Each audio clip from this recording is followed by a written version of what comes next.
Good evening. A transition from Good Friday to Holy Saturday, according to St. Matthew's Gospel, beginning with verse 57 and following to the end of the chapter. As evening approached, there came a rich man from Arimathea named Joseph, who had himself become a disciple of Jesus. Going to Pilate, he asked for Jesus' body, and Pilate ordered that it be given to him.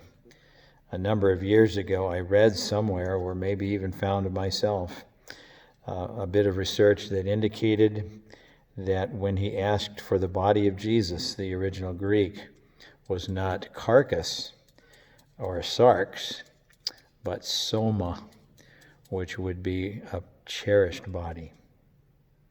Going to Pilate, he asked for Jesus' body, and Pilate ordered that it be given to him. Joseph took the body, wrapped it in a clean linen cloth, and placed it in his own new tomb that had been cut out of the rock. Had Jesus been forced to be disposed of in the way that they did in that day with thieves and robbers, he would have been probably cast into the valley of Gehenna, where the fire burns, and he may have been put into another unmarked grave. But this is how Jesus was preserved, by a disciple. And we have the opportunity to preserve the story of all that Jesus has accomplished as his disciples. Joseph took the body and wrapped it in a clean linen cloth and placed it in his own new tomb that he had cut out of the rock. He rolled a big stone in front of the entrance to the tomb and went away. Mary Magdalene and the other Mary were sitting there opposite the tomb. The next day, the one after Preparation Day, the chief priests and the Pharisees went to Pilate. "Sir," they said, "we remember that while he was still alive, that deceiver said, 'After 3 days I will rise again.' So give the order for the tomb to be made secure until the 3rd day. Otherwise his disciples may come and steal the body and tell the people that he has been raised from the dead.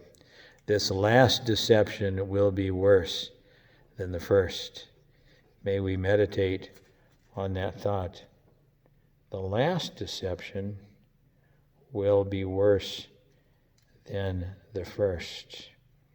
A resurrection from the dead defies all odds, and so therefore was a remarkable thing.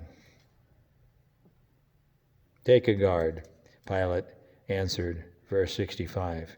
"Go make the tomb as secure as you know how." So they went and made the tomb secure by putting a seal on the stone and posting a guard. Matthew's account ends here before chapter 28. And even more miraculous is what will follow, because the tomb was sealed. God's peace and blessings till we are together again.